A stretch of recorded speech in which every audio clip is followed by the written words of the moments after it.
Bismillahirrahmanirrahim. Assalamualaikum warahmatullahi wabarakatuh.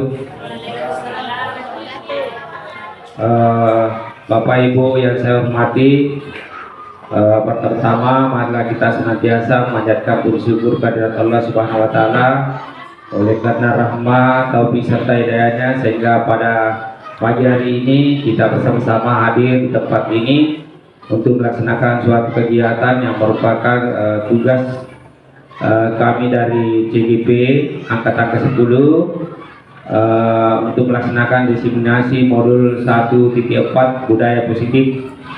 Salawat dan salam kita curahkan kepada Nabiullah Muhammad SAW, Nabi yang senantiasa menjadi suri teladan setiap baik sekaligus rahmatan lil alamin. Bapak Ibu, sebelum kita lebih lanjut, saya akan perkenalkan di sini kita ada 4 calon guru penggerak di Angkatan ke-10 Kabupaten Sidrap, semua dari UPT SD Negeri 1 Rapak. Yang pertama saya sendiri Munir, kemudian yang kedua Bapak Firman Halid, yang ketiga adalah Ibu Hendriana, yang keempat adalah Ibu Apriani. Baik Bapak Ibu, untuk diseminasi modul 1.4 ini yaitu budaya positif. Agenda kegiatan kita pada pagi hari ini yang pertama adalah kesepakatan kegiatan. Jadi kita akan membuat kesepakatan kegiatan. Kemudian yang kedua ada tujuan kegiatan. Kemudian yang ketiga penyampaian materi, dan yang keempat adalah refleksi.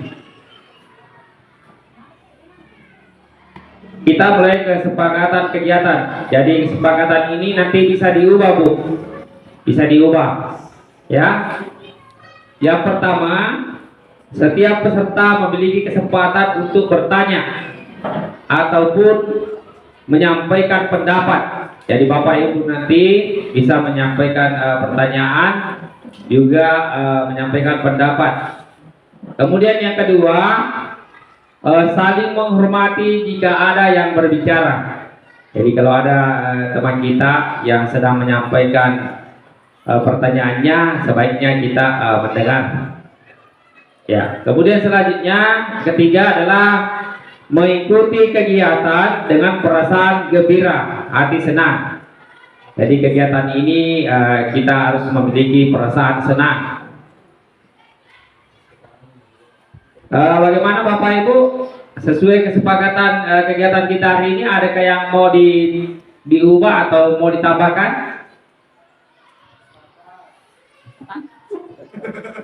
Sudah sepakat? Sudah sesuai. Ya, kalau sudah sepakat, alhamdulillah. Berarti kesepakatan kita sudah deal. Ya. Ya, selanjutnya tujuan kegiatan. Nah, tujuan kegiatan kita pada diseminasi budaya positif ini yang pertama adalah mendapatkan pemahaman baru tentang konsep budaya positif di lingkungan sekolah yang berpihak pada murid. Kemudian yang kedua, memahami konsep disiplin positif untuk menciptakan murid dengan profil pelajar Pancasila. Kemudian tujuan yang ketiga, memahami peran kita sebagai guru untuk membangun budaya positif dengan menerapkan konsep disiplin positif dalam berinteraksi dengan murid. Ya, kalau kita lihat gambar ada kayak betul panah ke atas. Semakin panah ke atas itu nanti puncaknya itu kita harus tepat sasaran. Tahu kalau kita mau mana harus tepat, capaiannya harus tepat. Ya. Ya. Kemudian pengantar. Ya. Ini ada pengantar. Menurut Ki Hajar Dewantara, Bapak Pendidikan itu, kita ketahui bersama bahwa tujuan pendidikan adalah menuntun segala kekuatan kodrat yang ada pada anak-anak agar mereka mencapai keselamatan dan kebahagiaan yang setinggi-tingginya, baik sebagai manusia maupun anggota masyarakat. Jadi ini kita berpedoman kepada Ki Hajar Dewantara. Ya. Ini adalah filosofi pendidikan Ki Hajar Dewantara. Di sini di bawah pengantar ini ada gambar, ya. Kita lihat Bapak Ibu, ini ada gambar sekolah, ya. Tempat sekolah ini kita anggap sebagai tempat persemaian benih-benih kebudayaan. Sama kalau kita petani, kita menganggap sekolah ini sebagai sawah, ladang kita, ya, sawah, ladang kita, tempat kita nanti menanam. Kemudian berikutnya benih. Kita anggap murid-murid kita itu adalah benih. Jadi kita mau tanamnya bagaimana, ya? Murid-murid kita lah yang menjadi benihnya, bibitnya, tanaman yang kita mau tanam. Kemudian yang ketiga, gambar ketiga, Bapak Ibu, kita lihat. Kita lah guru diibaratkan sebagai petani. Kita lah yang mau mengelola. Kita yang mau menuntun, mendidik, melatih, mengajar anak-anak kita supaya anak-anak kita mencapai keselamatan dan kebahagiaan yang setinggi-tingginya, baik sebagai manusia maupun anggota masyarakat. Tadi saya sudah katakan bahwa tujuan Ki Hajar Dewantara pendidikan adalah menuntun segala kekuatan kodrat. Ya, ada namanya kodrat zaman, kodrat alam dan kodrat zaman, tapi di sini kodrat yang ada pada anak-anak kita, pada murid-murid kita. Ya. Jadi, cukup sekali ada gambaran ini di bawahnya, sekolah sebagai tempat persemian, benihnya itu adalah murid-murid kita yang menanam itu nanti. Kita guru diibaratkan sebagai petani yang mengelola nanti. Iya. Dari penjelasan ini Bapak Ibu, barangkali Bapak Ibu ada yang mau dipertanyakan? Ya. Ada yang mau bertanya? Ya. Saya tanya Bapak Ibu, kalau kita lihat prosesnya ini, diibaratkan apakah tempat persemian ini, sekolah ini, tempat kita menuntun murid-murid kita,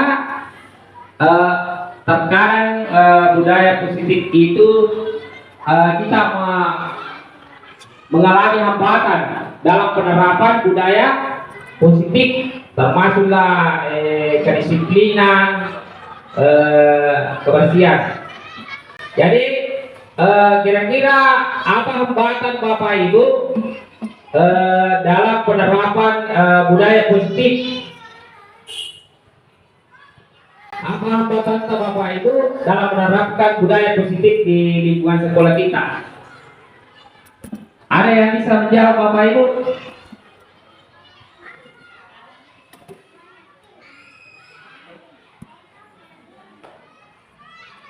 Ya, misalnya tentang kedisiplinan, bagaimana anak-anak kita kalau pagi kan kebiasaan-kebiasaan positif itu. Adakah hambatan tak dalam penerapan budaya positif?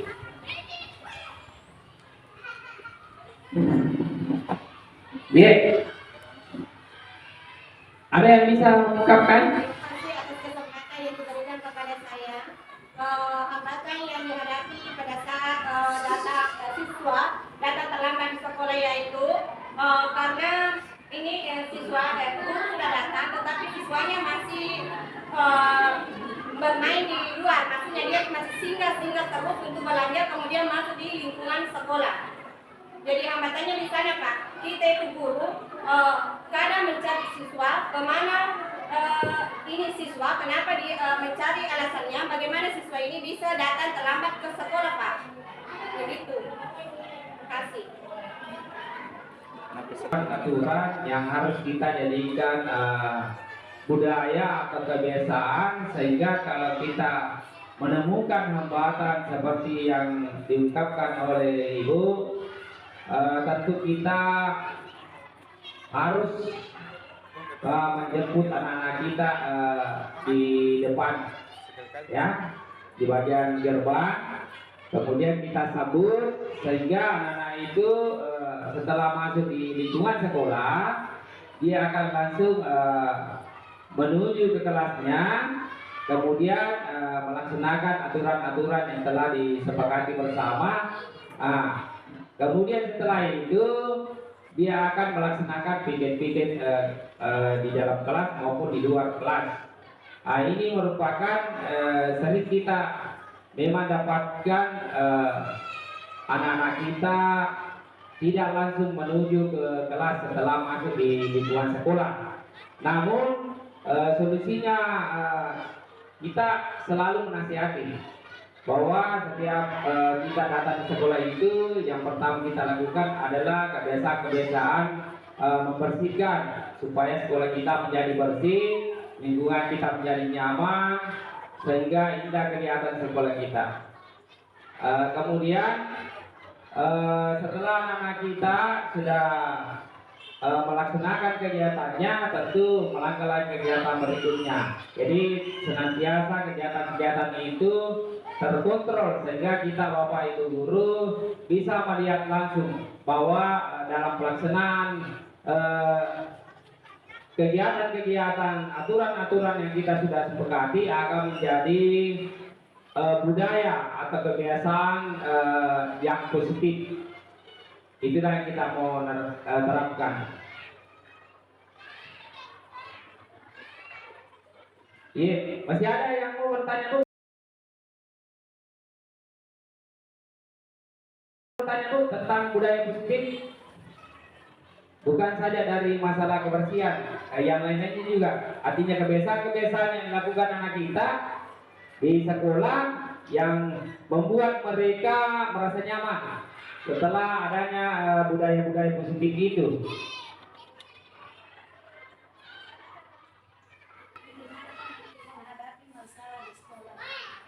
Iya, ya, posisi mana yang paling baik untuk menghadapi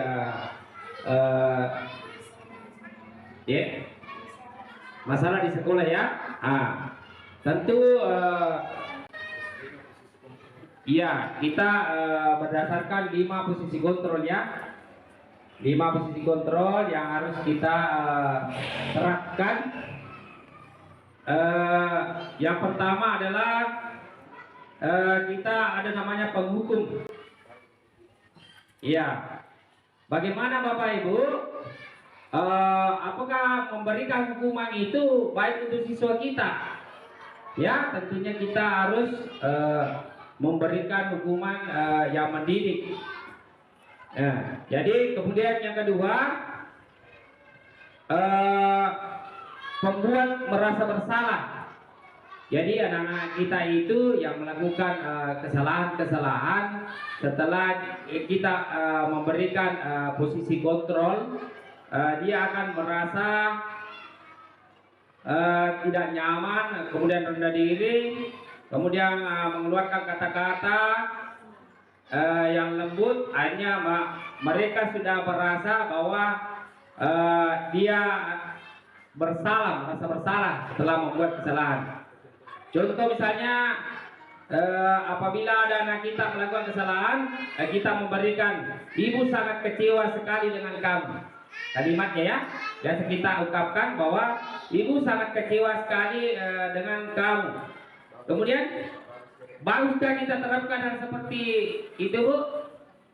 Ya, ya, jawabannya tidak. Ya. Nah, kemudian berapa kali Bapak harus memberitahu kamu ya? Nah, artinya selalu kita menasihati. Menurut Bapak Ibu, baguskan kalimat berapa kali Bapak harus memberitahu kami ya? Kira-kira anak-anak kita itu, ya tidak juga ya. Kalau kita sering menegur, berapa kali Bapak harus memberitahu hal seperti itu ya? Kemudian gimana coba kalau orang tua kamu tahu kamu berbuat begini? Ya, bagaimana seandainya orang tua kamu tahu kamu sering melanggar? Bagaimana kalau kalimat seperti itu? Bagus atau tidak untuk anak-anak kita? Iya, tentu juga tidak. Iya, tidak baik. Iya. Kemudian posisi yang ketiga adalah teman. Ya, ya. Di posisi teman ini kita harus menggunakan hubungan baik, ya, dengan umur. Misalnya kita berkelakar untuk mempengaruhi seseorang agar mereka akan berkata. Contohnya misalnya, tuh teman, ayolah, ayo bantulah demi Bapak ya. Artinya harapan itu, ayo bantulah demi Bapak ya. Ya, bagaimana Bapak Ibu? Pantas nggak kalau kita teman? Kemudian kita membuat ya, ayo bantulah demi Bapak ya. Ya, pantas ya. Pantas Bapak Ibu, harapannya agar teman kita itu betul-betul dengan keikhlasan. Kemudian ada lagi, ayo ingat, tidak bantuan Bapak selama ini. Ayo ingat, tidak bantuan Bapak selama ini. Pantas atau tidak, Bu? Ya, kalau kita memberikan berarti tidak pantas ya, karena tanpa keikhlasan. Ya, jadi kalau kita membantu harus dengan hati yang ikhlas.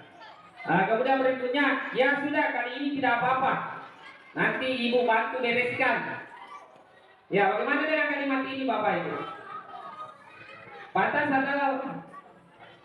Iya, anak-anak kita merasa terbantukan. Kita kan sudah dibantu, tidak apa-apa kita. Nanti ibu yang bereskan atau bapak yang bereskannya. Iya.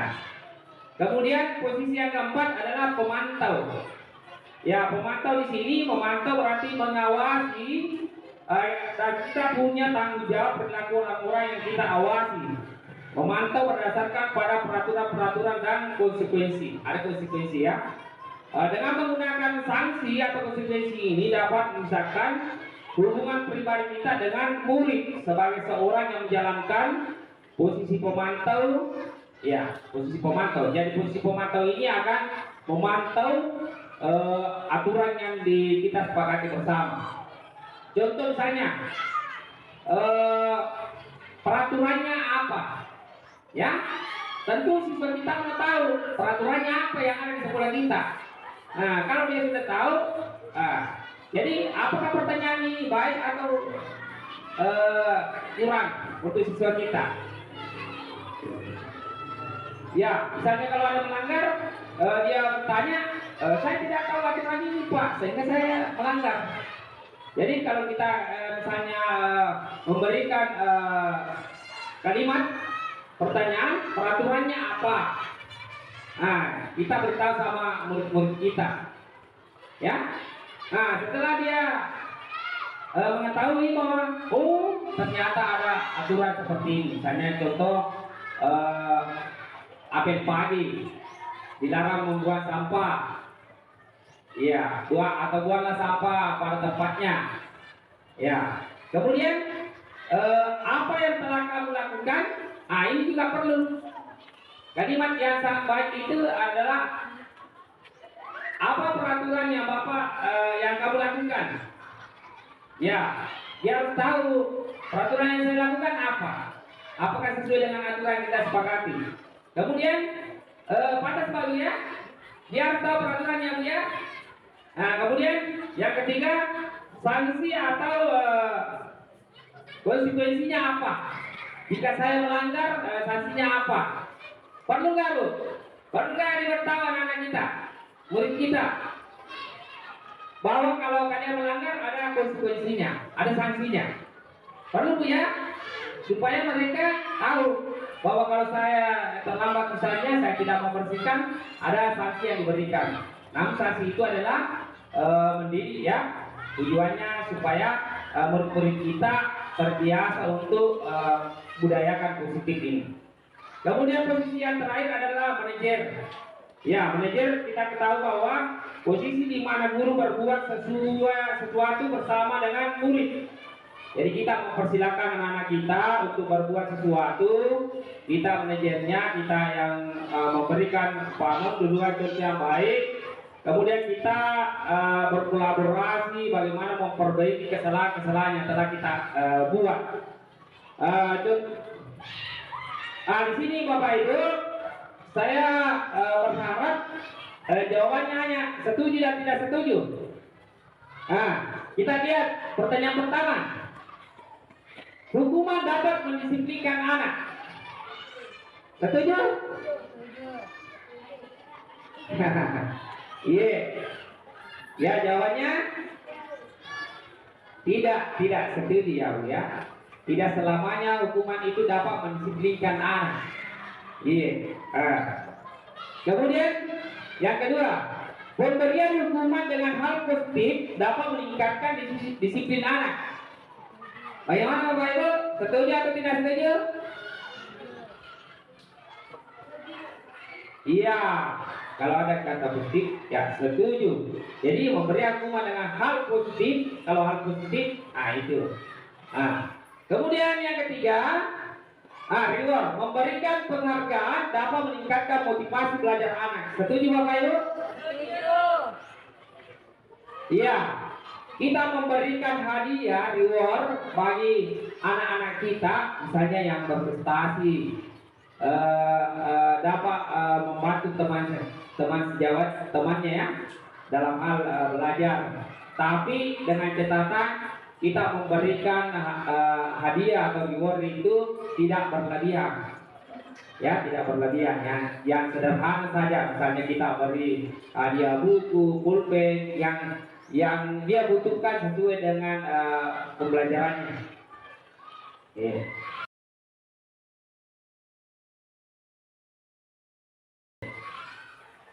Sekarang Bapak Ibu, inilah budaya positif, kebiasaan yang baik yang harus kita terapkan di sekolah kita. Budaya positif di sekolah itu sangatlah penting untuk mengembangkan anak-anak yang memiliki karakter yang kuat yang dia sesuai dengan profil pelajar Pancasila. Itu budaya positif. Kemudian pentingnya membangun budaya positif di sekolah sesuai dengan filosofi pendidikan Ki Hajar Dewantara, yaitu pendidikan yang berpihak pada murid untuk membantu Bapak dan Ibu mencapai visi tujuan kita. Ya. Kemudian berikutnya, apa peran? Ya, peran seorang pemimpin pada sebuah institusi dalam menggerakkan dan memotivasi warga sekolah agar memiliki, meyakini dan menerapkan visi atau nilai-nilai kebajikan yang disepakati sehingga tercipta budaya positif yang berpihak pada murid. Kemudian peran seorang pemimpin pada sebuah institusi dalam menggerakkan dan memotivasi warga sekolah agar memiliki, meyakini dan menerapkan visi atau nilai-nilai kebajikan yang disepakati sehingga tercipta budaya positif yang berpihak pada murid.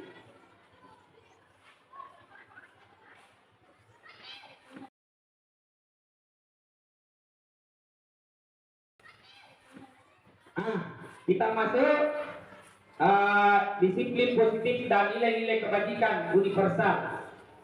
Ya, kita lihat yang pertama, makna disiplin positif: mengamati penerapannya di lingkungan serta kaitan teori kontrol dengan 3 motivasi perilaku manusia. Ya. Kemudian pentingnya memilih dan menentukan nilai-nilai kebajikan yang akan diyakini dan disepakati seluruh warga sekolah sehingga telah tercipta sebuah budaya positif. Kemudian yang ketiga, makna kontrol berdasarkan teori kontrol Dr. William Glasser, serta miskonsepsi yang terjadi di kehidupan sehari-hari, perubahan paradigma stimulus respon kepada teori kontrol.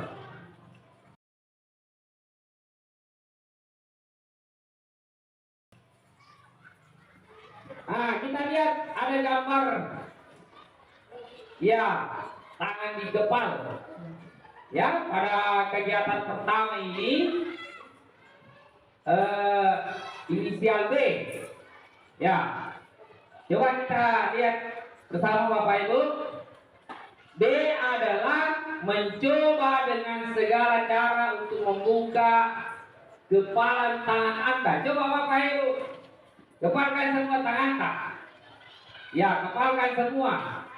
Ya, ya, seperti pada gambar di atas ini, ada teman Anda.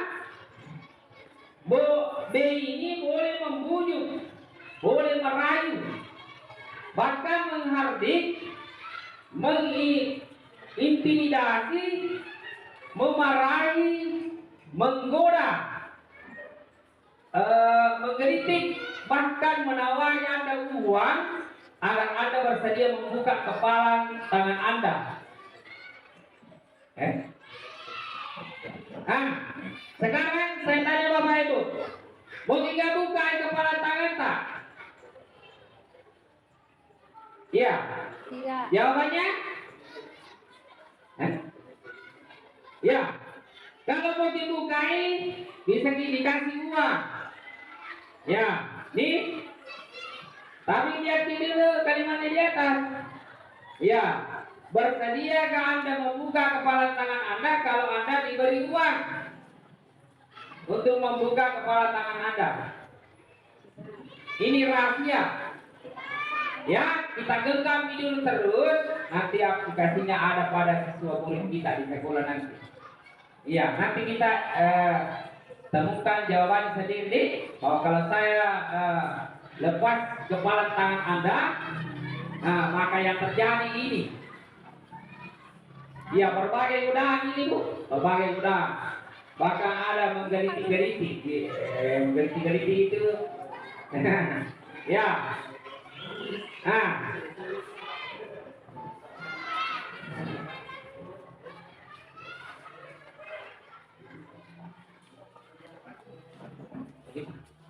Bagaimana Bapak Ibu? Bersedia atau membuka kapal tangannya atau tidak bersedia? Bagus, jawabannya tidak bersedia. Coba saya akan membacakan. Siapa yang sesungguhnya memegang kontrol?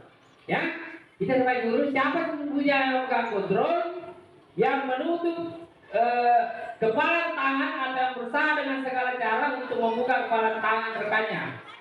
Jawabannya adalah diri kita sendiri. Ya, tentu kita sendiri yang memegang kontrol atas kepala tangan kita. Nah, di sini digambarkan bahwa kalau kita mau melakukan menuntun anak-anak kita untuk melaksanakan budaya positif, kita lihat dulu apa yang kita genggam ini bisa menuntun dengan baik dengan kegiatan-kegiatan positif. Kemudian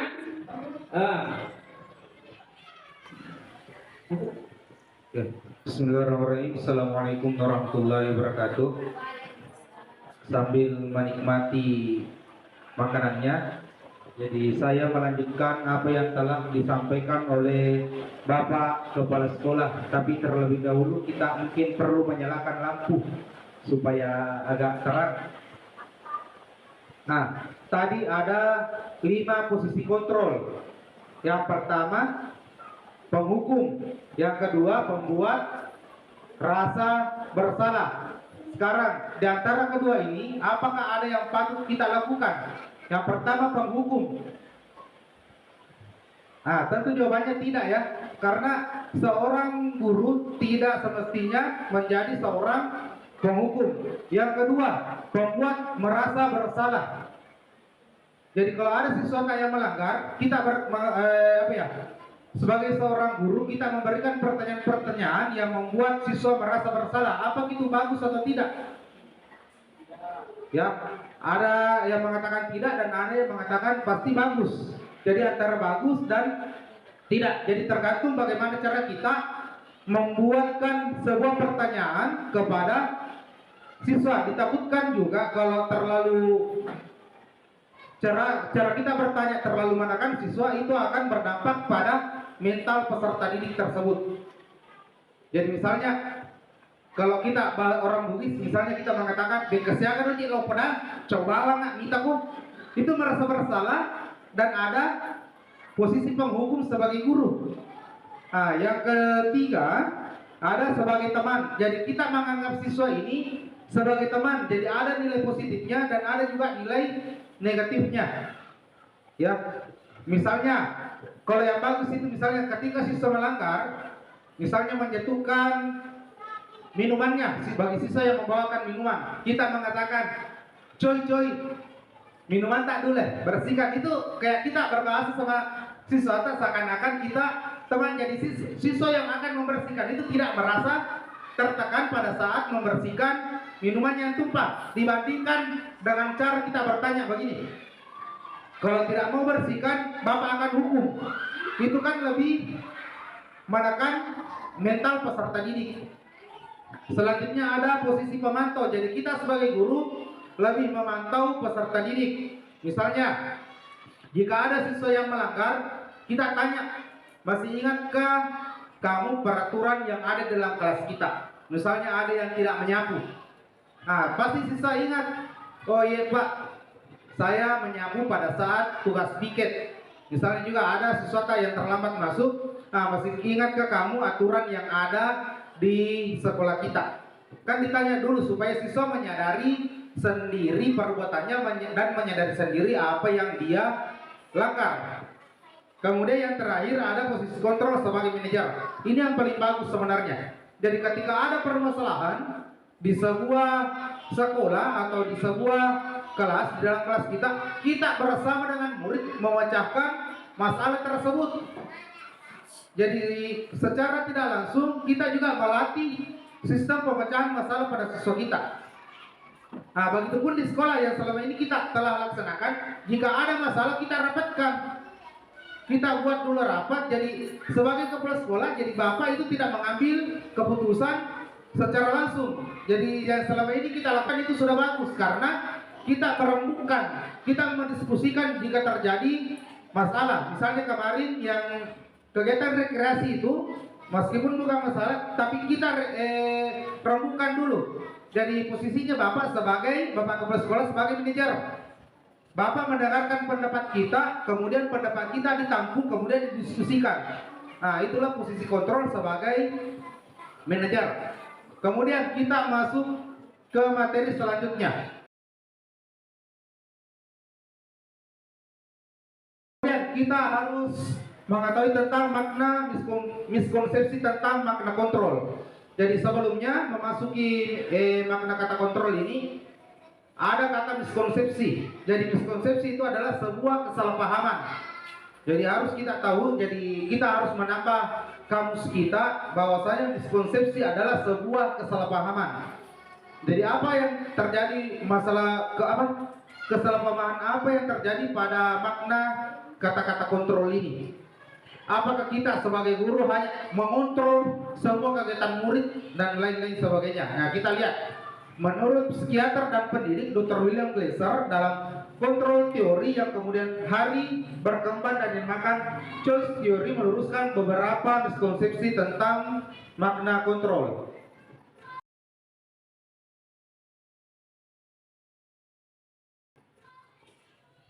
Nah, makna kontrol yang pertama itu ilusi guru mengontrol murid.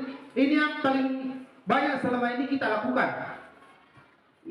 Ilusi guru mengontrol murid. Jadi kita sebagai guru mengontrol murid kita sendiri. Yang pertama, pada dasarnya kita tidak dapat memaksa murid. Jadi kita tidak boleh memaksakan kehendak kita pada siswa. Misalkan siswa yang hanya berprestasi di bidang-bidang tertentu atau di mata pelajaran tertentu. Karena biasakan di dalam kelas ada siswa yang memang lebih paham daripada matematika dibanding pelajaran lainnya. Kebalikannya juga begitu. Jadi kita tidak boleh harus memaksakan siswa harus pintar. Siswa harus pintar pada materi ini. Jadi kalau kita menuntut diri kita untuk sebagai posisi kontrol, untuk mengontrol siswa secara keseluruhan, mengatakan bahwa siswa harus paham dan mengerti semua materi yang apa yang akan kita jelaskan, itu sebenarnya kurang tepat. Karena biar kita menangis darah misalnya, kalau memang siswa tidak benar-benar tidak mampu untuk mengetahui materi tersebut, kita tidak bisa maksakan. Misalnya lagi, seorang siswa perempuan dipaksa untuk bermain bola, kan itu tidak sesuai dengan minatnya. Pasti tidak mungkin kalau memaksakan kehendak kita sebagai seorang guru kepada siswa kita. Nah, untuk berbuat sesuatu jika murid tersebut memilih untuk tidak melakukannya. Yang kedua, walaupun tampaknya guru sedang mengontrol perilaku murid, hal demikian terjadi karena murid sedang mengisikan dirinya untuk dikontrol. Jadi kalau siswa menuruti apa perkataan kita, berarti siswa menuruti apa keinginan kita. Bukan kita yang memaksa diri kita supaya siswa turut sama kita. Tapi siswa yang ingin menuruti kita, bukan kita yang harus mengharuskan untuk memaksa murid untuk mengikuti apa yang kita inginkan. Yang ketiga, saat itu bentuk kontrol guru menjadi kebutuhan dasar yang dipilih murid tersebut. Jadi saat itu bentuk kontrol guru menjadi kebutuhan dasar yang dipilih murid tersebut. Jadi siswa yang memilih apakah murid dapat mengikuti guru atau tidak. Jadi bukan kita yang memaksakan kehendak kita. Kemudian teori kontrol yang mengatakan bahwa sebuah perilaku memiliki tujuan bahkan terhadap perilaku yang kita tidak sukai. Kemudian yang kedua, ilusi bahwa semua penguatan positif efektif dan bermanfaat. Jadi kita berbayang-bayang bahwa semua kegiatan positif itu efektif dan bermanfaat. Nah, yang pertama, penguatan positif atau bujukan adalah bentuk-bentuk kontrol. Segala usaha untuk mempengaruhi murid agar mengulangi suatu perilaku tertentu adalah suatu usaha untuk mengontrol murid tersebut. Yang kedua, dalam jangka waktu tertentu, kemungkinan murid tersebut akan menyadarinya dan mencoba untuk menolak bujukan kita, atau bisa jadi murid tersebut menjadi tergantung pada pendapat sang guru untuk berusaha. Jadi bisa jadi lama-kelamaan murid itu capek atau bosan dengan apa yang telah kita terapkan. Tapi bisa jadi juga guru menyarankan dirinya, apa yang kita katakan itu yang dia ikuti. Kan selama ini yang kita dapatkan di kelas begitu. Ada murid yang menurut apa yang kita katakan, dan ada murid yang berulang kali kita jelaskan, berulang kali kita tanya, nak pakai sepatunya, nak pakai sepatunya, tapi tetap dibuka sepatunya. Ada yang begitu. Ada juga murid yang hanya satu kali kita perintah, nak pakai sepatunya, tapi didengarkan. Jadi sebenarnya ini kembali bagaimana cara kita untuk menerapkan hal tersebut. Jadi bagaimana cara kita membahasakan supaya murid mendengarkan. Jadi kita tidak boleh semena-mena memaksakan, pakai sepatumu. Jadi kita memberikan alasan supaya murid tersebut, misalnya, nah pakai sepatu tak. Bayangkan jika ada paku kita injak, dan kita berdarah. Nah, jadi kita bisa membahasakan begitu supaya murid mengikuti posisi kontrol kita, supaya murid mendengarkan apa yang kita jelaskan. Jadi kita tidak boleh semena-mena memerintah murid tanpa alasan yang logis bagi murid. Jadi kalau kita memerintah seorang murid harus disertai dengan alasan yang dapat diterima olehnya, alasan yang masuk akal olehnya. Kadang kita membuat alasan tapi tidak masuk akal pada murid tersebut. Jadi kita harus mencari bahasa bagaimana murid dapat menyerapnya. Kemudian posisi kontrol yang ketiga, ilusi bahwa kritik dan membuat orang merasa bersalah dapat menguatkan karakter.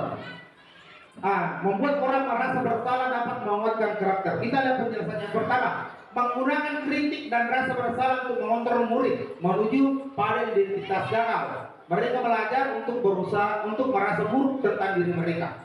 Jadi kalau kita membuat murid merasa bersalah, mereka akan merasa buruk tentang diri mereka. Misalnya tadi, sudah beberapa kali saya katakan, jangan begitu. Jadi pasti mentalnya akan terserang. Wah, salahkah ini? Jadi dia akan merasa apa yang dilakukan salah. Jadi sebenarnya membuat murid merasa bersalah ini sebenarnya tidak terlalu dibenarkan. Apalagi kata-kata yang biasa kita ucapkan untuk membuat murid merasa bersalah. Yang biasanya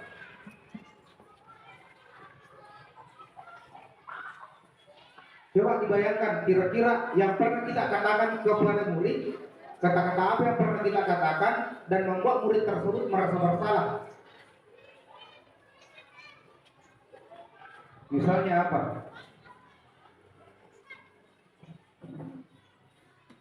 Misalnya, tidak marah di orang tua tak kalau begitu. Kalau berkelahi tidak marah di orang tua tak. Tidak sakit itu teman tak. Itu contoh membuat murid merasa bersalah. Bayangkan bagaimana kalau teman tak dikasih begitu. Bagaimana kalau teman tak yang dipukul, yang kita pukul. Apa tidak sakit? Jadi murid merasa bersalah. Kalau murid merasa bersalah itu begitu, mentalnya akan diserang. Jadi kita harus membahasakan diri kita bagaimana caranya menyelesaikan permasalahan tersebut dengan kata-kata yang lebih bijak. Kata-kata yang lebih bijak supaya bisa diserap dengan baik oleh murid dan dengan tidak menyerang mental peserta didik tersebut, dengan tidak menyerang psikis peserta didik tersebut. Karena dengan kata-kata tersebut akan membuat dampak yang lebih buruk ke depannya. Bahkan sampai dewasa bisa saja murid tersebut mengingat perkataan yang telah kita ucapkan. Kalau ada perkataan yang kita ucapkan yang menusuk hati pada peserta didik, bisa saja sampai dewasa akan menjadi momok bagi peserta didik tersebut. Contoh saya, pada saat saya berkelahi di waktu sekolah dasar, saya masih ingat pantat saya ditendang oleh wali kelas saya di waktu kelas 6. Itu saya ingat sampai sekarang. Jadi ada kalanya sesuatu yang kita lakukan kita tidak sadar bahwasanya apa yang kita lakukan ini akan diingat terus murid sampai besar nanti. Bahkan seperti saya sampai jadi guru masih saya ingat. Tapi ada juga kalanya murid mengingat perkataan bijak kita yang dikatakan misalnya kita di siswa kita di bangku SD, dia masih mengingat apa yang akan kita katakan, kata-kata bijak tersebut. Jadi disinilah peran kita sebagai guru, bagaimana upaya kita mengeluarkan kata-kata yang pantas didengarkan oleh murid dan yang pantas dilakukan oleh murid tersebut. Yang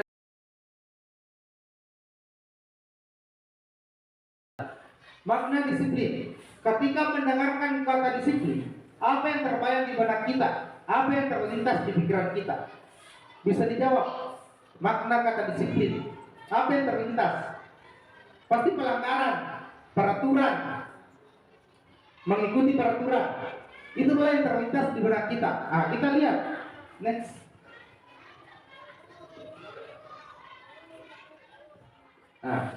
Jadi kata disiplin ini berasal dari kata Latin yaitu disiplina yang artinya belajar. Disiplin membuat orang menggali potensinya menuju sebuah tujuan apa yang dia hargai. Jadi selama ini kita disiplin itu aturan, disiplin itu menaati aturan, disiplin itu berkaitan dengan pelanggaran, itu sebenarnya kurang tepat. Dalam budaya kita makna kata disiplin telah berubah menjadi sesuatu yang dilakukan seseorang pada orang lain untuk mendapatkan kepatuhan. Kayak tadi nih, umumnya menghubungkan kata disiplin dengan ketidaknyamanan, pelanggaran, bukan dengan apa yang kita hargai atau pencapaian suatu tujuan mulia. Oke, lanjut.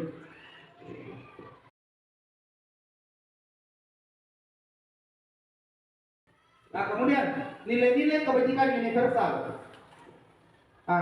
Kan kita ketahui ada yang dikatakan dengan peraturan. Sebelum kita masuk ke materi ini, ada peraturan dan ada keyakinan. Yang mana kalau lebih pantas? Bedanya kalau peraturan, misalnya dilarang membuang sampah, itu kan aturan. Tapi kalau keyakinan yang telah kita sepakati nanti, kebajikan universalnya, kita membuat kata-kata dilarang membuang sampah ini menjadi kalimat yang lebih positif. Misalnya dilarang membuang sampah diubah menjadi buanglah sampah pada tempatnya. Itu maknanya sama, tapi ada yang halus, ada yang lebih kasar. Dilarang membuang sampah dan buanglah sampah pada tempatnya. Jadi selama ini apa yang ada dalam kelas kita ini sebenarnya, kalau masih ada yang menerangkan bilang aturan kelas, itu sebenarnya kurang tepat. Kita ubah keyakinan kelas, bukan lagi peraturan kelas. Jadi kita membuat kata-kata yang lebih positif. Nah, contoh tadi dilarang membuang sampah di dalam kelas. Jadi kita ubah buanglah sampah pada tempatnya. Itu lebih halus. Nilai-nilai ini merupakan payung besar dari sikap dan perilaku kita, atau nilai-nilai ini merupakan fondasi kita berperilaku. Nilai-nilai kebajikan adalah sifat-sifat positif manusia yang merupakan tujuan mulia yang ingin dicapai setiap individu. Kayak tadi nih. Jadi beda aturan sama keyakinan. Nilai-nilai kebajikan yang ingin dicapai oleh setiap anak Indonesia kita kenal dengan profil pelajar Pancasila. Nah, di profil pelajar Pancasila ini ada 6 poin. Jadi sudah ada beberapa kelas yang telah menerapkan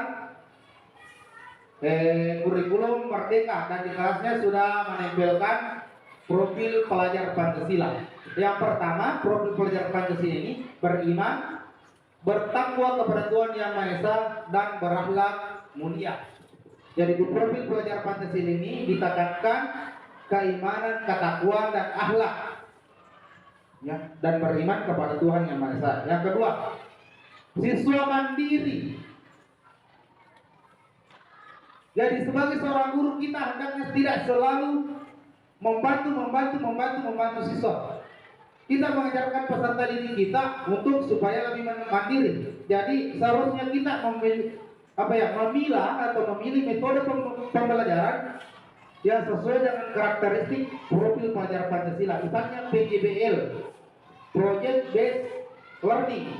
Jadi ini dapat membantu siswa untuk lebih mandiri karena siswa di sini berpraktik, menguji coba sesuatu. Yang kedua, bernalar kritis. Dan yang ketiga, bernalar kritis. Yang keempat, berkebinekaan global. Kita harus menyesuaikan dengan kodrat zamannya siswa. Karena sekarang zaman semua serba teknologi, jadi siswa harus berkebinekaan global. Jadi beda dengan zaman kita pada saat SD dulu, beda sekali dengan apa yang ada sekarang. Jadi kita sekarang mengajar harus dengan memanfaatkan teknologi. Kita harus ingat pesan Nabi, didiklah anakmu sesuai dengan zaman. Jadi sekarang zamannya zaman teknologi, makanya peserta didik juga harus dididik dengan berdasarkan teknologi. Dan alhamdulillah sekolah kita sudah melaksanakannya. Terlihat dari kegiatan kita pada beberapa semester ini, semuanya kita lakukan berdasarkan teknologi. Misalnya mengajar menggunakan LCD atau menggunakan media-media yang berbasis AI yang ada di sekolah kita. Kemudian pada saat siswa ujian kita menggunakan aplikasi-aplikasi, misalnya aplikasi Quizizz, kita masukkan soalnya dan siswa mengerjakan ujian melalui aplikasi tersebut. Kemudian yang terakhir adalah mewujudkan siswa yang kreatif. Lanjut.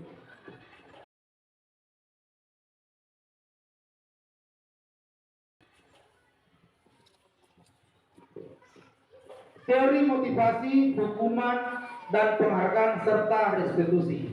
Konsep yang pertama ada konsep teori motivasi, kedua perbedaan hukuman dan penghargaan, dan yang terakhir menggunakan pendekatan restitusi. Ini ada nanti contohnya cara menyelesaikan masalah siswa menggunakan pendekatan restitusi. Sebenarnya ini yang terbaik kita lakukan jika siswa mengalami masalah. Jadi kita menggunakan pendekatan restitusi. Jadi yang selama ini kita gunakan apabila kurang tepat atau kita kadang tidak sadar inilah restitusi, tapi kita tidak tahu apa yang kita lakukan itu sebenarnya sudah restitusi atau tidak. Nah, kita lanjut nanti di pembahasan berikutnya.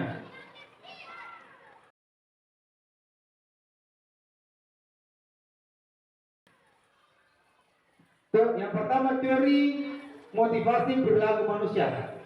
Untuk menghindari ketidaknyamanan atau hukuman, apa yang terjadi jika saya tidak melakukannya? Ini motivasi eksternal. Kemudian untuk mendapatkan imbalan dari orang lain, ini tadi imbalan atau hadiah institusi. Apa yang akan saya dapatkan apabila saya melakukannya? Sebenarnya ini tadi imbalan. Berbahasa masalah imbalan, kita memberikan penghargaan kepada siswa. Betul tadi yang dikatakan oleh Bapak Kepala Sekolah pemateri sebelumnya, bahwa kita tidak boleh berlebihan apabila memberikan penghargaan kepada peserta didik. Karena apa? Karena dapat menyebabkan kecemburuan. Pasti ada siswa yang cemburu. Kenapa dia tidak dapat? Padahal tujuan kita memotivasi siswa lain. Makanya diberikan penghargaan. Tujuan kita memotivasi siswa lain untuk mendapatkan penghargaan. Tapi kadang ada siswa yang cemburu. Oh, dia saja yang selalu dikasih penghargaan. Jadi tidak semua siswa kita itu tidak pantas. Jadi semua dalam satu kelas itu semua pantas mendapatkan penghargaan. Jadi baik secara lisan atau penghargaan berupa benda. Misalkan saja, apabila hari piket siswa kelas tersebut terapi, kita sepatutnya memberikan penghargaan kepada siswa tersebut, baik hanya berupa sekadar tepuk tangan saja atau sekadar memuji siswa tersebut, itu tidak apa-apa. Tapi kalau penghargaan yang membuat siswa lain cemburu, itu tidak diperkenankan. Yang ketiga, untuk menghargai diri sendiri, saya akan menjadi orang yang seperti apa. Ini motivasi internal kita sendiri. Nah, lanjut.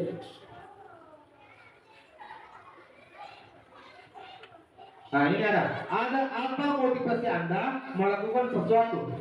Apakah menghindari hukuman, apakah mendapatkan pujian, ataukah menghargai diri sendiri? Mana yang lebih bagus di sini motivasi kita?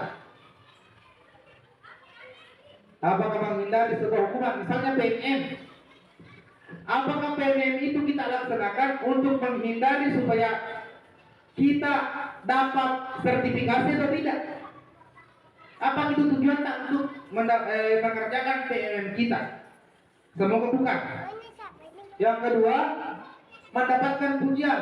Apakah kita mengerjakan PNM ini karena kita ingin dipuji? Wah, saya punya sudah selesai. Lihat dulu. Itu kan kita mau dipuji. Kapan itu kapan sih? Nanti pi. Itu kan mau dipuji. Yang terakhir, untuk menghargai diri sendiri. Ini sebenarnya lebih pantas. Kita hargai diri kita sendiri. Dengan kita menghargai diri kita sendiri, kita dapat sertifikasinya tadi. Lanjut.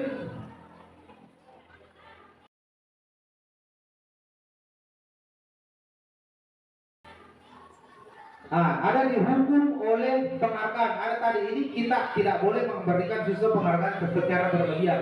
Penghargaan berlaku sama dengan hukuman, dalam arti meminta atau memuji seseorang melakukan sesuatu untuk memenuhi sesuatu tujuan tertentu dari orang yang meminta atau membujuk. Dorongan eksternal dan ada faktor ketergantungan. Beberapa dari dampak dari pemberian penghargaan. Nah, inilah dampaknya. Yang pertama, pengaruh jangka pendek dan jangka panjang. Ada pengaruh jangka pendeknya. Kadang membuat siswa merasa sombong kalau diberikan penghargaan yang berlebihan. Kadang kita tidak lihat siswa kalau sudah dipuji, siswa merasa bangga sekali dan dia pamer ke temannya. Nah, inilah membuat siswa kadang merasa sombong. Yang kedua, penghargaan mengurangi ketepatan. Jadi kadang ada siswa yang selalu dipuji. Dan akhirnya pujian itulah yang merusak dirinya sendiri. penghargaan merusak hubungan. Ya, ini penghargaan merusak hubungan sering terjadi karena menimbulkan kecemburuan. Wah, dia saja yang dapat, saya tidak. Nah, jadi siswa tersebut yang tidak dapat menjauhi siswa yang dapat penghargaan. Selanjutnya penghargaan menghukum. Ada juga penghargaan tidak efektif. Ada juga kadang kita memberikan penghargaan tapi tidak efektif. Penghargaan menurunkan kualitas. Penghargaan mematikan kreativitas. Ini kalau siswa bangga sekali dipuji-dipuji, akhirnya selalu dipuji, ya akhirnya ini. Yang terakhir, penghargaan mengurangi motivasi intrinsik, motivasi pada diri kita sendiri. Lanjut.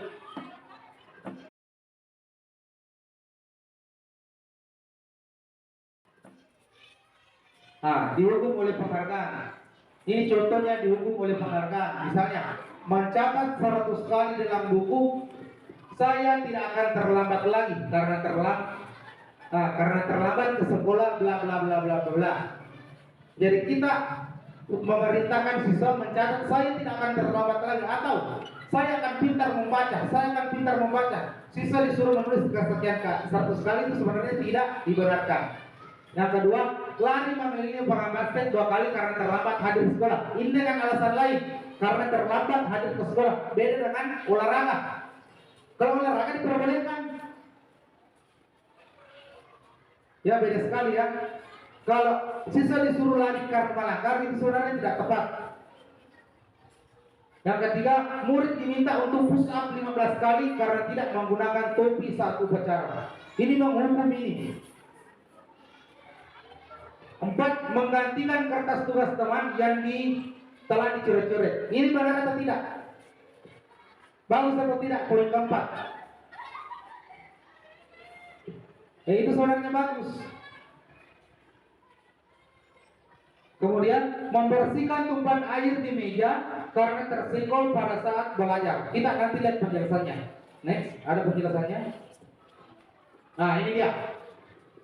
Mencatat 100 kali dalam buku dengan kalimat saya tidak akan terlambat lagi, itu sebenarnya adalah sebuah hukuman. Ingat tadi 5 posisi kontrol. Ada penghukum, pembuat rasa bersalah dan lain-lain. Lari mengelilingi lapangan basket 2 kali karena terlambat hadir di sekolah. Ini adalah hukuman. Beda kalau pelajaran olahraga, dia mungkin masuk di konsekuensi. Yang ketiga, murid diminta untuk push up. Ini pasti hukuman. Ini menggantikan kertas tugas teman yang telah dicoret-coret. Ini adalah konsekuensi. Jadi bukan menghukum, konsekuensi atau ganjaran. Dan secara tidak sadar kita mengajar siswa untuk bertanggung jawab kalau kita menerapkan konsekuensi. Yang kelima, membersihkan tumpahan air di meja tulis karena tersenggol pada saat belajar. Jadi apabila ada siswa yang menyenggol tempat airnya dan jatuh, kita hendaknya memberikan arahan siswa supaya membersihkan air yang berserakan tersebut. Ini adalah sebuah konsekuensi. Kemudian yang keenam, murid disuruh untuk tidak mengenakan sepatu seharian karena tidak menggunakan sepatu hitam di sekolah. Jadi apabila ada siswa kita tidak menggunakan sepatu berwarna hitam, murid tersebut disuruh buka sepatunya. Itu sebenarnya tidak benar karena adalah sebuah hukuman. Yang terakhir, lari mengelilingi lapangan basket 2 kali karena terlambat 10 menit pada saat pelajaran olahraga. Ini berbeda kasusnya dengan nomor 2. Meskipun sama-sama lari 2 kali mengelilingi, tapi ini diperbolehkan karena pada saat jam pelajaran olahraga. Ini sudah sesuai sama dengan push up. Karena memang pada saat jam pelajaran olahraga. Kalau kita yang selaku guru kelas memerintahkan siswa untuk lari atau push up, itu tidak diperkenankan. Karena memang tidak berkaitan dengan pelajaran kita. Beda dengan kita memerintah siswa, misalnya pada saat materi tekanan darah, disuruh lari siswa, kemudian disuruh itu tekanan darah, itu tidak apa-apa. Karena hanya selaku pembelajaran. Lanjut.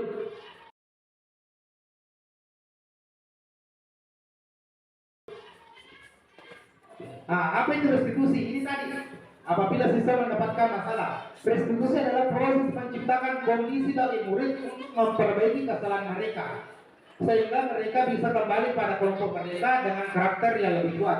Jadi bukan dihukum, tapi kita menggunakan restitusi. Jadi kita tidak menghukum siswa, tapi kita menggunakan restitusi. Restitusi juga adalah proses kolaboratif yang mengajarkan murid untuk mencari solusi dari masalah mereka. Jadi apabila ada murid yang melanggar, kita ajarkan untuk mencari jalan keluarnya, untuk mencari permasalahan, untuk mencari jalan keluar dari permasalahan yang telah mereka lakukan, dan membantu murid berpikir tentang orang seperti apa yang mereka inginkan.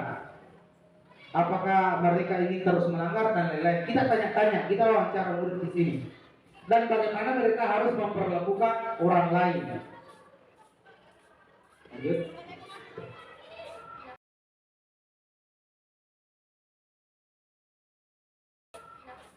Nah, ciri restitusi yang pertama, bukan untuk menebus kesalahan, namun untuk belajar dari kesalahan. Jadi restitusi diterapkan, siswa itu tidak dituntut untuk menebus kesalahannya, tapi siswa dituntut supaya menebus kesalahannya. Yang kedua, memperbaiki hubungannya sesama murid. Ketiga, tawaran bukan paksaan, jadi kita tidak boleh memaksakan kehendak kita kepada murid. Yang keempat, restitusi menuntun untuk melihat ke dalam diri, jadi kita arahkan murid untuk menyadari kesalahannya. Lima, restitusi mencari kebutuhan dasar yang mendasari tindakan. Enam, restitusi diri adalah cara yang paling baik. Jadi bukan menghukum. Jadi apabila ada siswa kita melanggar, kita terapkan kegiatan restitusi. Tujuh, restitusi fokus pada karakter, bukan tindakan. Yang kedelapan, restitusi fokus pada solusi. Dan yang terakhir, restitusi mengembalikan murid yang berbuat salah pada kelompoknya.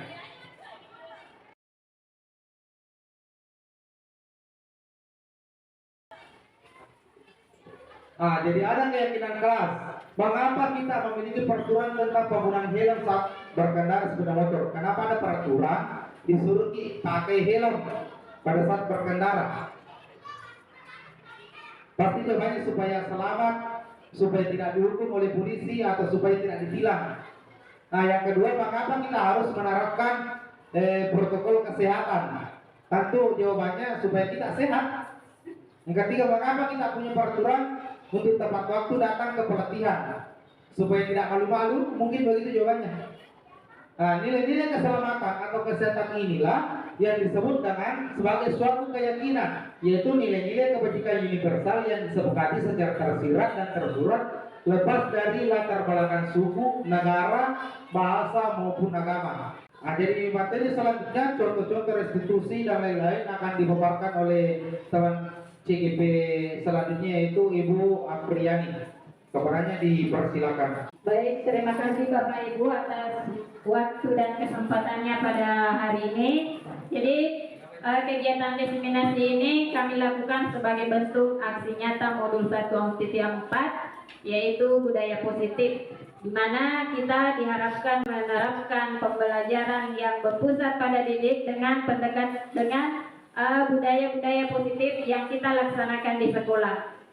Dalam hal ini kita berpusat pada peserta didik, tetapi kita juga sebagai guru tentunya senantiasa mempraktikkan dengan menuntun murid-murid kita senantiasa menerapkan budaya positif di sekolah.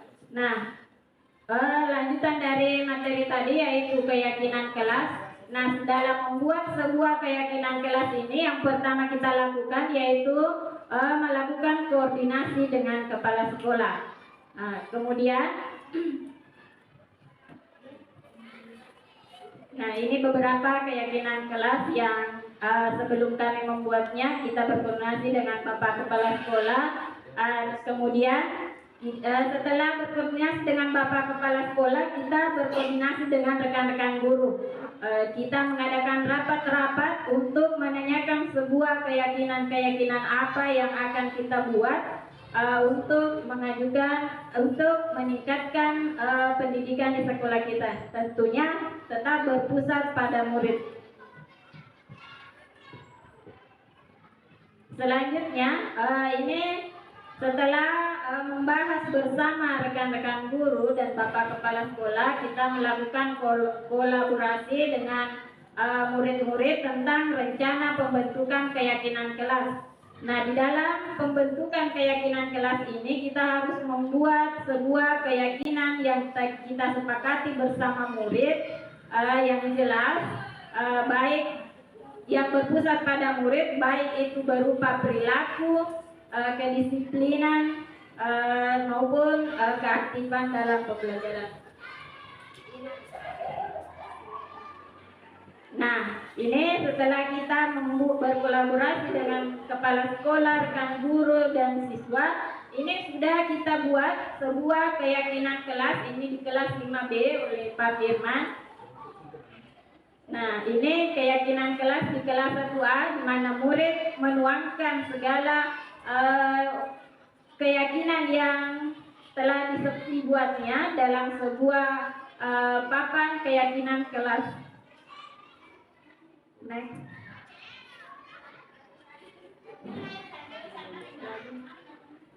Nah, setelah keyakinan-keyakinan yang telah diusulkan oleh murid-murid kita, tentunya kita kembali mengulas kembali apa-apa yang sudah dipaparkan oleh murid kita, yang mana disepakati dan yang mana yang tidak disepakati.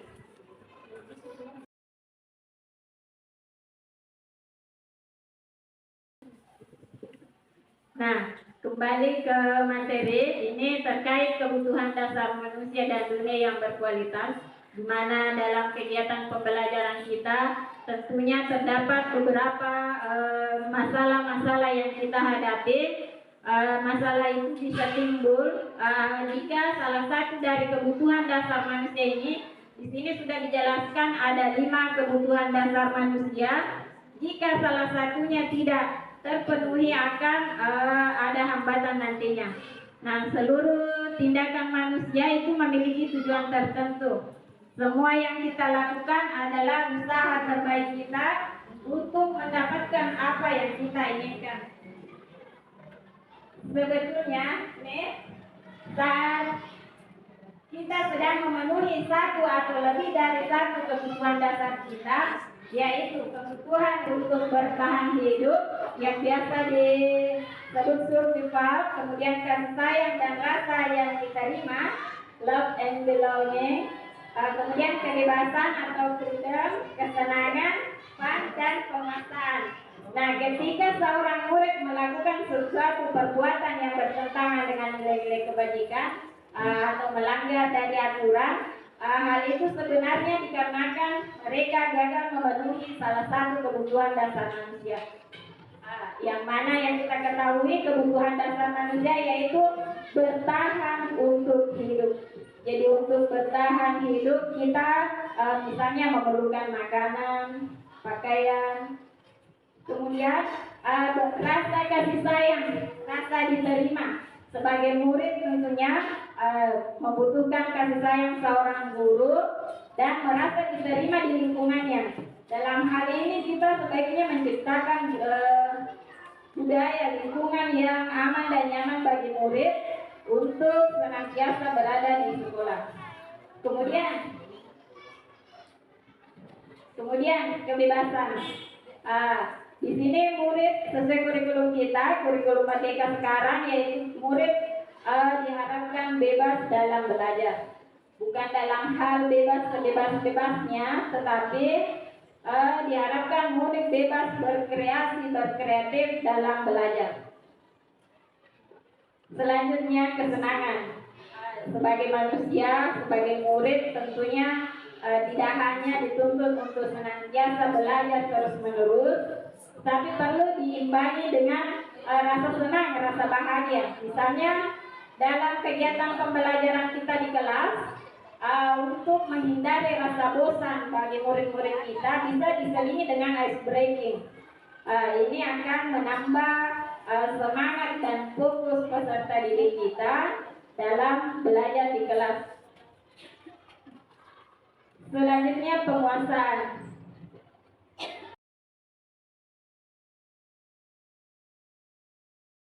Nah, sebagai seorang guru kita setiap harinya itu pasti menghadapi masalah-masalah di sekolah. Nah, untuk menghadapi masalah yang timbul di sekolah, di sini kita akan mengulas restitusi 5 posisi kontrol sebagai seorang guru.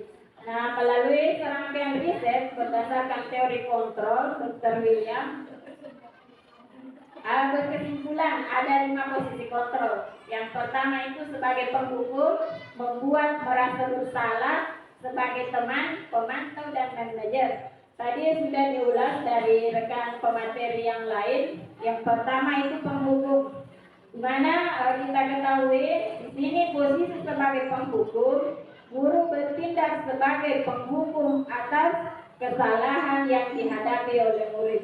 Misalnya, kalau datang terlambat, hukumannya misalnya membersihkan WC. Nah, itu salah satu contoh posisi kita jika berada pada posisi penghukum. Selanjutnya pada posisi membuat merasa bersalah. Di sini guru kita kaitkan saja di lingkungan sekolah.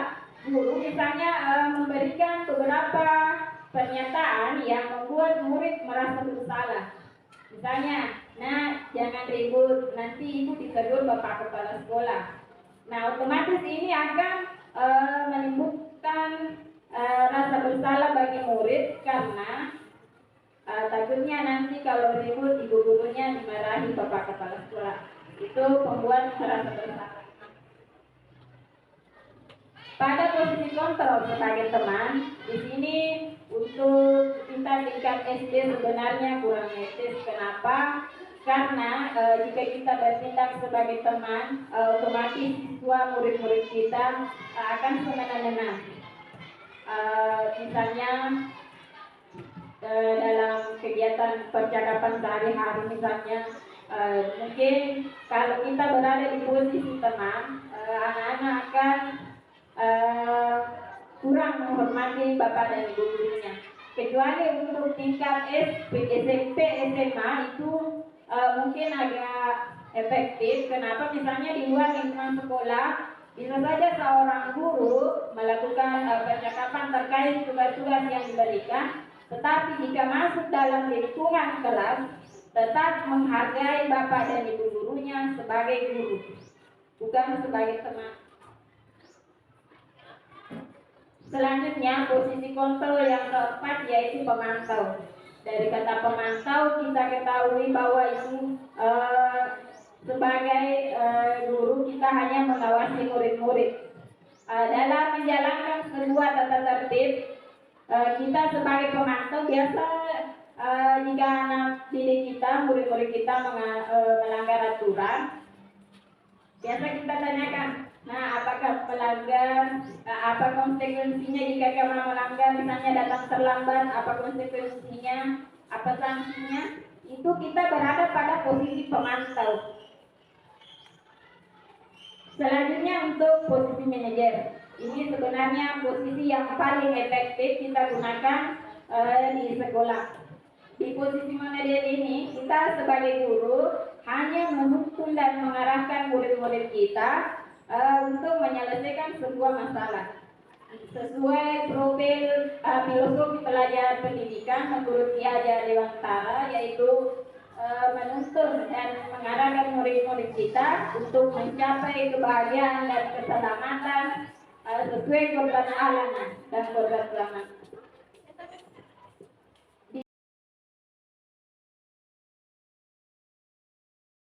Di sedikit tambahan untuk posisi manajer,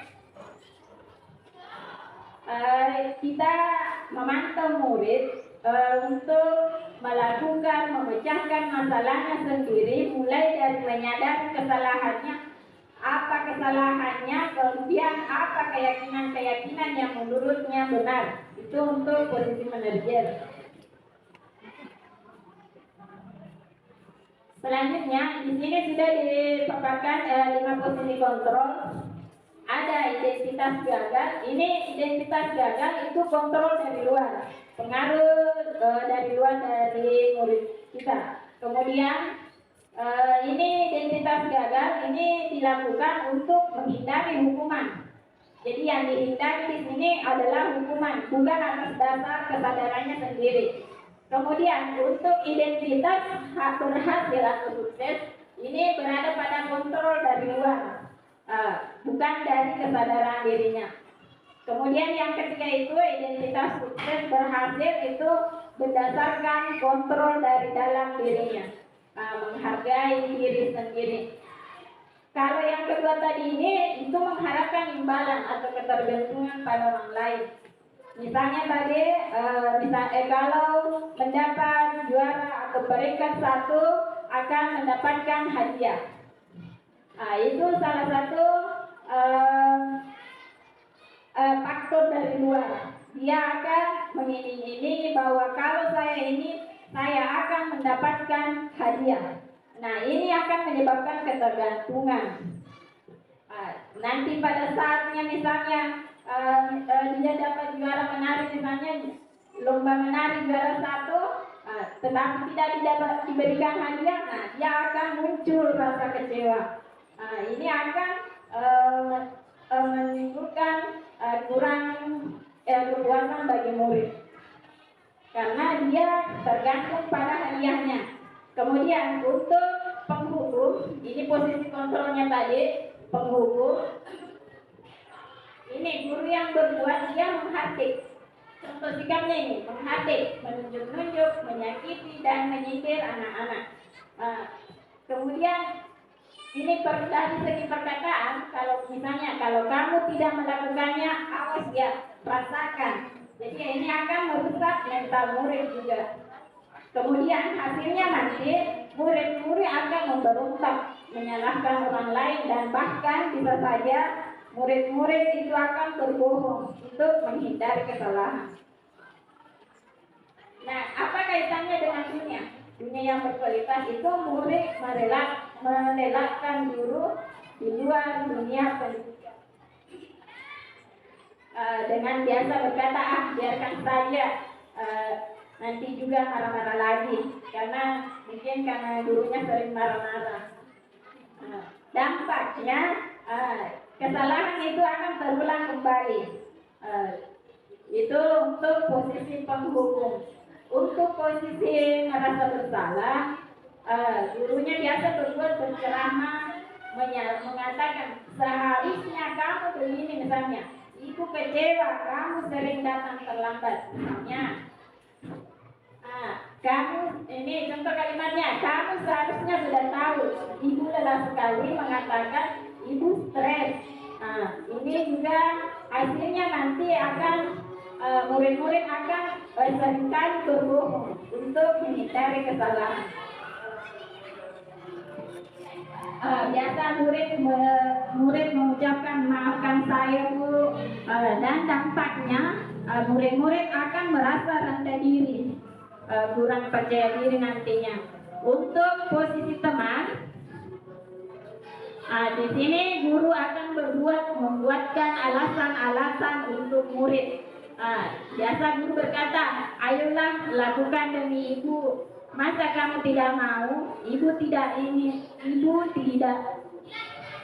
pernah dibantu. Ingat, ibu tidak pernah dibantu. Nah, hasilnya nanti itu akan murid-murid akan ketergantungan. Kemudian biasa murid menjawab, saya pikir bapak ibu teman saya ternyata begitu. Dan dampaknya murid akan lemah, tidak mandiri, dan saling tergantung. Itu untuk posisi kontrol teman.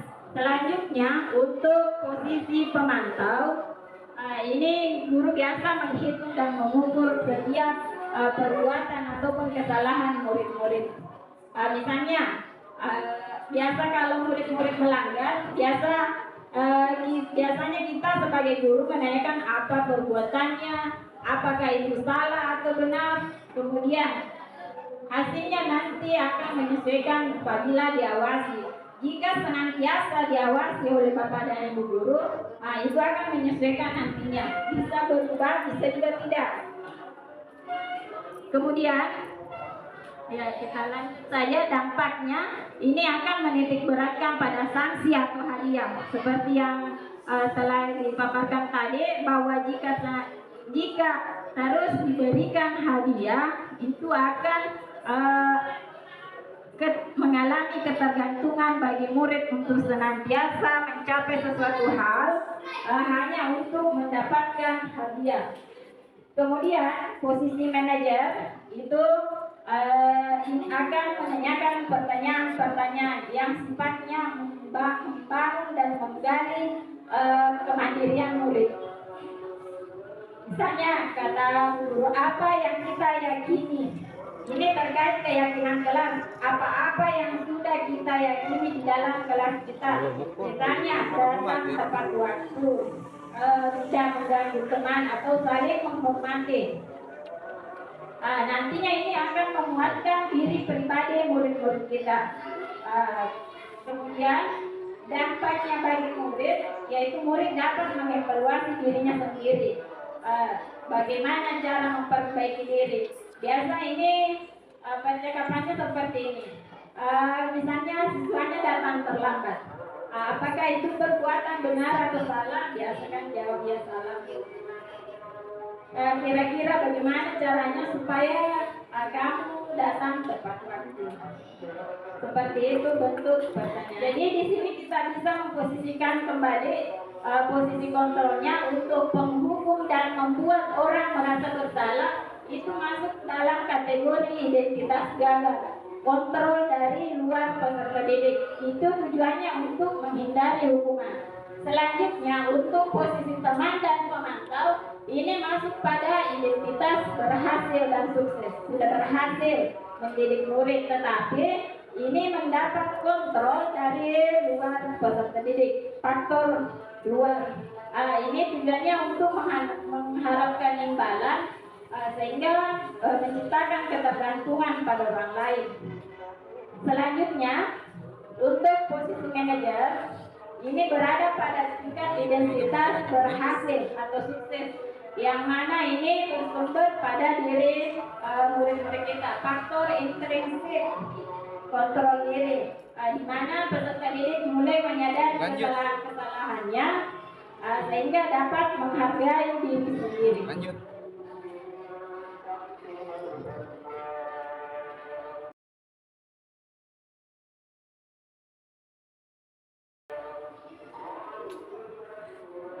Nah, untuk menghadapi masalah-masalah tadi yang sudah kita paparkan, ini bentuk penyelesaian sebuah masalah yaitu segitiga restitusi.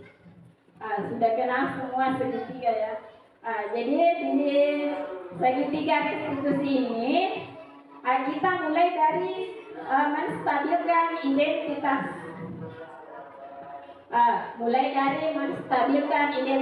Ini ya. Di sini untuk menstabilkan sebuah identitas dalam menghadapi sebuah masalah, biasanya kita berdiskusi dengan murid-murid. Misalnya, Kresiladai pertanyaannya. Misalnya kita sebagai manusia memang pasti merasa pernah bersalah. Tidak ada manusia yang sempurna. Seperti itu contoh kalimat untuk menstabilkan identitasnya. Kemudian untuk langkah selanjutnya pada restitusi segitiga restitusi, yaitu validasi tindakan yang salah. Pada kegiatan validasi tindakan yang salah, biasa kita munculkan kalimat kamu tentu punya alasan. Ada cara. Nih, kamu tentu punya alasan mengapa kamu melakukan itu. Misalnya pada kasus kemarin, kasus terlambat yang saya angkat, misalnya kamu pasti punya alasan mengapa kamu terlambat.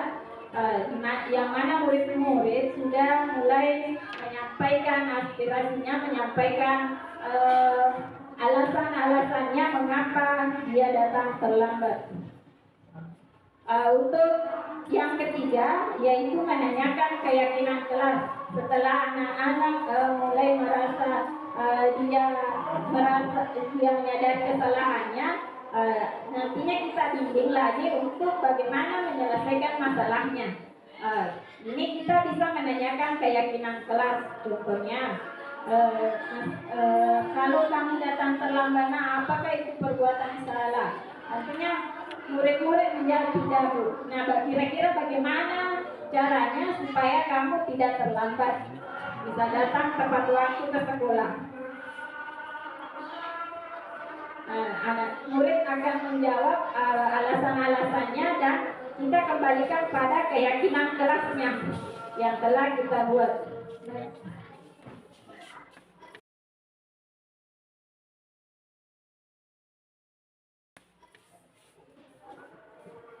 Nah ini, menstabilkan identitas kalimat yang biasa digunakan.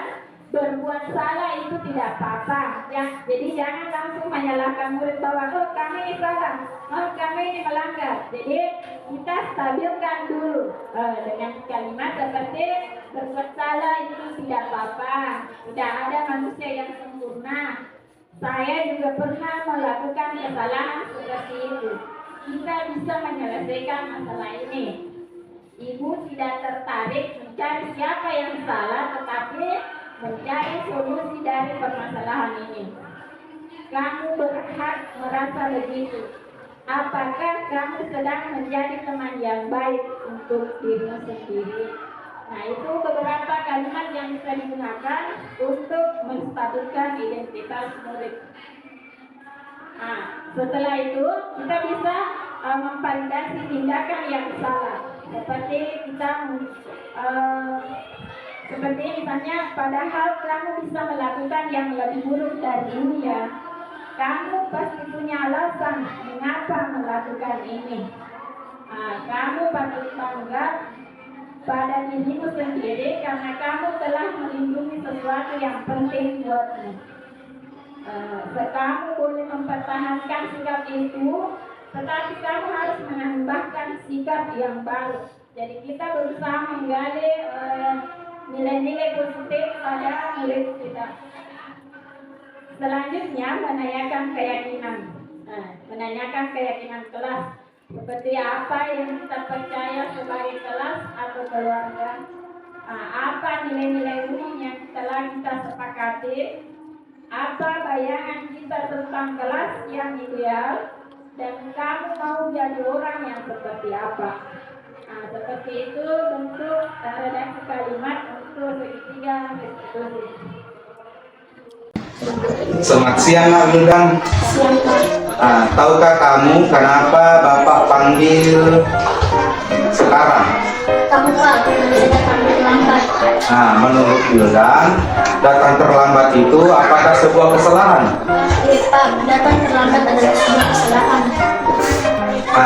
Nah, Bapak juga pernah melakukan hal seperti itu. Jadi berbuat kesalahan itu wajar. Jadi sewaktu Bapak sekolah, Bapak juga pernah terlambat. Baiklah, kita akan menyelesaikan masalah ini.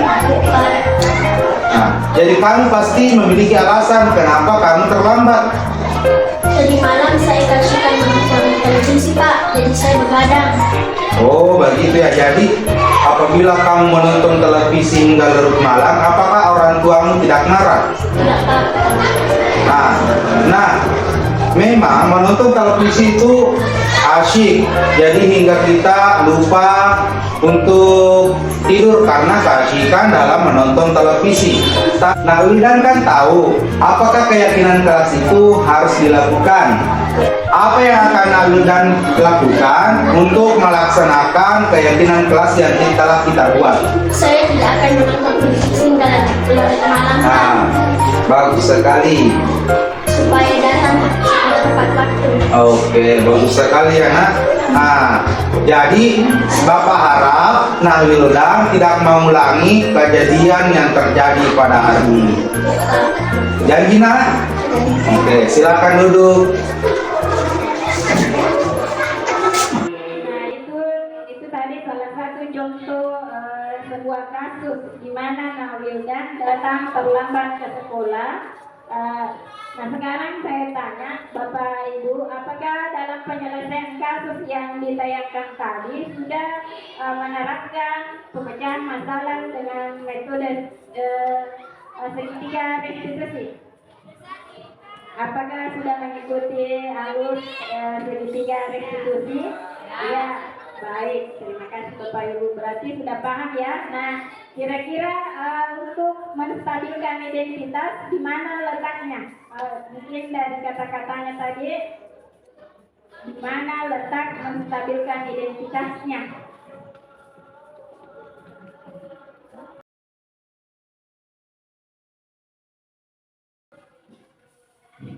Nah, selanjutnya penerapan disiplin positif yaitu menciptakan lingkungan yang positif. Dalam hal ini tidak hanya guru saja dan murid, tetapi seluruh warga sekolah hendaknya menerapkan disiplin positif.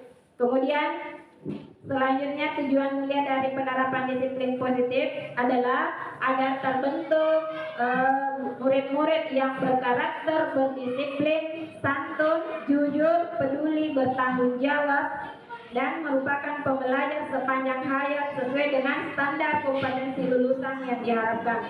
Di mana selain pada poin-poin ini sudah dijelaskan juga dalam visi sekolah yang telah kita buat dan sudah memenuhi profil pelajar Pancasila.